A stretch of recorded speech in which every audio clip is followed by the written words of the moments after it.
আমার চ্যানেলে তোমাদের সকলকে স্বাগত।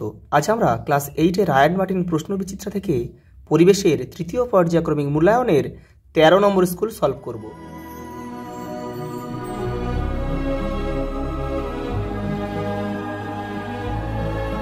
দেখো প্রথম প্রশ্ন কি বলেছে, দেখো তরলের চাপ ক্রিয়া করে সব দিকে সমানভাবে। স্পর্শতলের ক্ষেত্রফলের পরিমাণ বেশি হলে স্থির অবস্থায় ঘর্ষণ বলের সর্বোচ্চ মান একই থাকে। পেরিস্কোপের দর্পণগুলি বাহুর সঙ্গে 45 ডিগ্রি কোণে নত থাকে। লাল বর্ণের আলো কাঁচ ফলকের উপর তির্যকভাবে যথাক্রমে 30 ডিগ্রি ও 60 ডিগ্রি কোণে আপতিত হলো। দুটি ক্ষেত্রে প্রতিসরণ কোণের মানের জন্য প্রতিসরাঙ্ক দুটি ক্ষেত্রে একই থাকে। অক্সিজেনের শোষক হল MnO2। অন্তর্ধৃত হাইড্রোজেন সাধারণ হাইড্রোজেন অপেক্ষা বেশি সক্রিয়। পরেরটা দেখো, সমযোজী হলেও জলীয় দ্রবণে তড়িৎ পরিবহন করে এমন একটি যৌগ হল HCl, হাইড্রোক্লোরিক অ্যাসিড।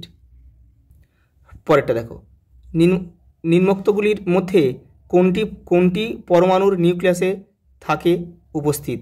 দেখো, প্রোটন, ইলেকট্রন ও নিউট্রন।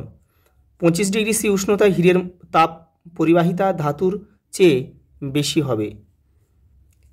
পৃথিবীর কেন্দ্রের উষ্ণতা কত? 6000 ডিগ্রি সেলসিয়াস।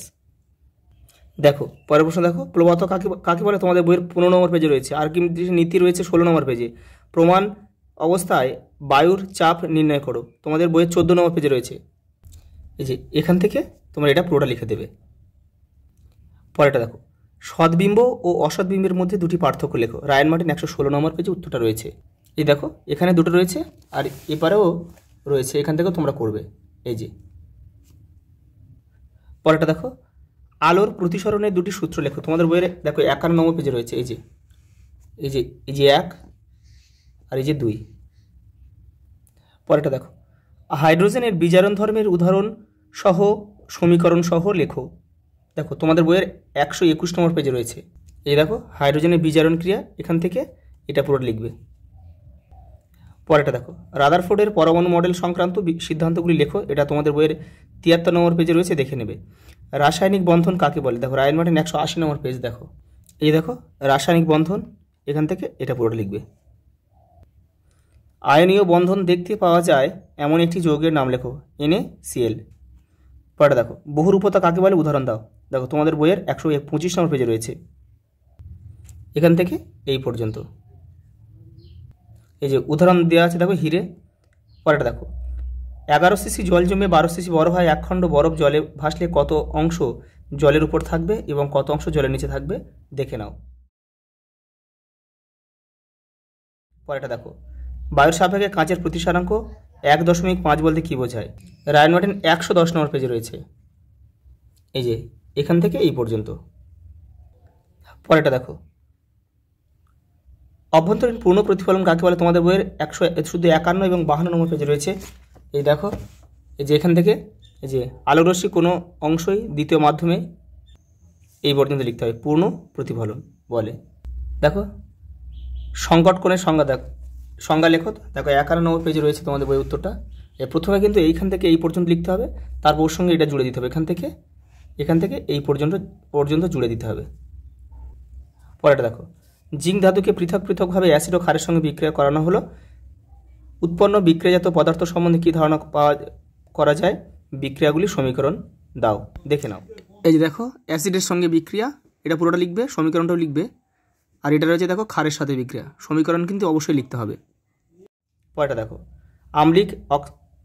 আম্লিক অক্সাইড, ক্ষারীয় অক্সাইড ও উভয়ধর্মী অক্সাইড বলতে কী বোঝায়? উদাহরণ সহ লেখো। দেখো তোমাদের বইয়ের 115 আর 116 নম্বর পেজে আম্লিক অক্সাইড রয়েছে, ক্ষারীয় অক্সাইড রয়েছে 116 নম্বর পেজে, উভয়ধর্মী অক্সাইড রয়েছে 117 নম্বর পেজে, দেখে নাও। এই যে দেখো আম্লিক অক্সাইড, এই যে দেখো জলের সঙ্গে বিক্রিয়া করে অ্যাসিড উৎপন্ন করে তারা হচ্ছে আম্লিক অক্সাইড। উদাহরণ রয়েছে, দেখো এই যে দুটো উদাহরণ রয়েছে, এখান থেকে করে নেবে একটা। এবার দেখো ক্ষারীয় অক্সাইড, এখান থেকে এটা কাকে বলে আর একটা উদাহরণ করে নেবে। এই যে এখান থেকে এটা করে নেবে। ডাল্টনের পরমাণুবাদের স্বীকার্যগুলি লেখো। তোমাদের বইয়ের 72 নম্বর পেজে রয়েছে, দেখে নেবে।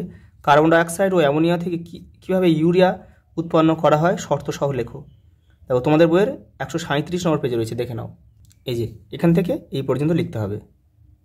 তারপরটা দেখো কার্বন চক্র কাকে বলে, তোমাদের বইয়ের 123 নম্বর পেজে রয়েছে উত্তরটা, এই যে এখান থেকে এই পর্যন্ত। পরেরটা দেখো কি ঘটে সমীকরণ সহ লেখো। দেখো রাসায়নিক সমীকরণ সহ লেখো। জ্বলন্ত পটাশিয়ামের টুকরো কার্বন ডাইঅক্সাইড পূর্ণ গ্যাস জারে প্রবেশ করানো হলো। কি ঘটবে দেখো 141 নম্বর পেজে রয়েছে তোমাদের বইয়ের, দেখো এখান থেকে এই পর্যন্ত। পরেরটা দেখো ম্যাগনেসিয়াম কার্বনেটের টুকরো লঘু হাইড্রোক্লোরিক অ্যাসিড দ্রবণে ফেলা হলো, দেখে নাও। পরেরটা দেখো খাবার সোডার মধ্যে ভিনিগার বা অ্যাসিডিক অ্যাসিড দ্রবণ ঢালা হলো, দেখে নাও।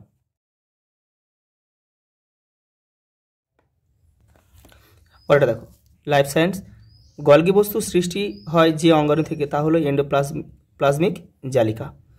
ডটস পদ্ধতিতে যে রোগের চিকিৎসা করা হয় তা হলো যক্ষা। ইনসুলিন খরিত হয় যে গ্রন্থি থেকে তা হলো অগ্নাশয়।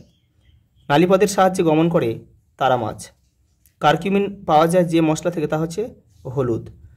দেখো সত্য মিথ্যা লিখতে বলেছে। দেখো মাইটোকন্ড্রিয়ার বহিঃপর্দায় ভাঁজ হয়ে ক্রিস্টি গঠন করে, এটা মিথ্যে, এটা হচ্ছে অন্তঃপর্দা হবে। থার্মোফিলিক ব্যাকটেরিয়া 100 ডিগ্রি সি উষ্ণতার কাছাকাছি তাপমাত্রা বংশবৃদ্ধি করে, এটা ঠিক, এটা সত্য লিখতে হবে। ওটা দেখো মেয়েদের শরীরে থাকা জননগ্রন্থি হচ্ছে শুক্রাশয়, এটা মিথ্যা, ওটা হবে ডিম্বাশয় হবে। দেখো কেল্প হলো বড় সামুদ্রিক শ্যাওলা, এটা সত্য। আমলকিতে প্রচুর ভিটামিন সি থাকে, এটাও সত্য। সুন্দরী হলো ম্যানগ্রোভ ধরনের উদ্ভিদ। তারা মাছের বাহুর সংখ্যা কটি? 5টি। প্রাণীকোষ বিভাজনে অংশ নেয় সেন্ট্রোজোম নামক অঙ্গাণু। মিথানোজেনিক ব্যাকটেরিয়া বর্জ্য থেকে মিথেন উৎপন্ন করে। STH হরমোনের অভাবে বামনত্ব হয়, সোমাটোট্রপিক হরমোন। পরেরটা দেখো লাইসোজোমকে আত্মঘাতী থলি বলে কেন? তোমাদের বইয়ের 175 নম্বর পেজে রয়েছে। ভাইরাসকে অকোষীয় বলে কেন? দেখো রায়ন মার্টিন 423 নম্বর পেজে রয়েছে, এই যে এখান থেকে এটা পুরোটা লিখবে। মুন ফেস কি? তোমাদের বইয়ের 225 নম্বর পেজে রয়েছে। পরেরটা দেখো প্ল্যাংটন কি? তোমাদের বইয়ের 247 নম্বর পেজে রয়েছে। ভেষজ উদ্ভিদ কাকে বলে? উদাহরণ দাও।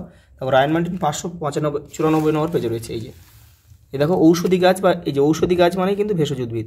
দুটি ঔষধি গাছের নাম লেখো, এই যে এটা পুরোটা লিখবে এটা। পরেরটা দেখো উদ্ভিদ কোষ ও প্রাণী কোষের মধ্যে পার্থক্য লেখো। দেখো তো রায়ন মার্টিন 386 নম্বর পেজে রয়েছে, এই যে দেখে নাও এটা পুরোটা রয়েছে। পরেরটা দেখো প্লাজমোডেসমাটা কি? দেখে নাও। কোষের মস্তিষ্ক কাকে বলে? নিউক্লিয়াসকে বলে। মিশ্র গ্রন্থি কাকে বলে? তোমাদের বইয়ের 223 নম্বর পেজ দেখবে। থাইরক্সিনের দুটি কাজ লেখো, 224 নম্বর পেজে রয়েছে। বয়ঃসন্ধির দশার দুটি আচরণগত সমস্যা, তোমাদের বইয়ে 230 নম্বর পেজে রয়েছে। কোন সালকে আন্তর্জাতিক বনবর্ষ বলে ঘোষণা করা হয়েছিল? 2011 সালকে। একটি পর্ণমোচী উদ্ভিদের নাম লেখো, সেগুন, শাল। ক্যানোপি কি? তোমাদের বইয়ের 238 নম্বর পেজে রয়েছে। ম্যানগ্রোভ বনের দুটি বর্তমান সংখ্যার উল্লেখ করো, 243 নম্বর পেজে রয়েছে, দেখে নাও। আজ এই পর্যন্ত, দেখা হবে পরের ভিডিওতে।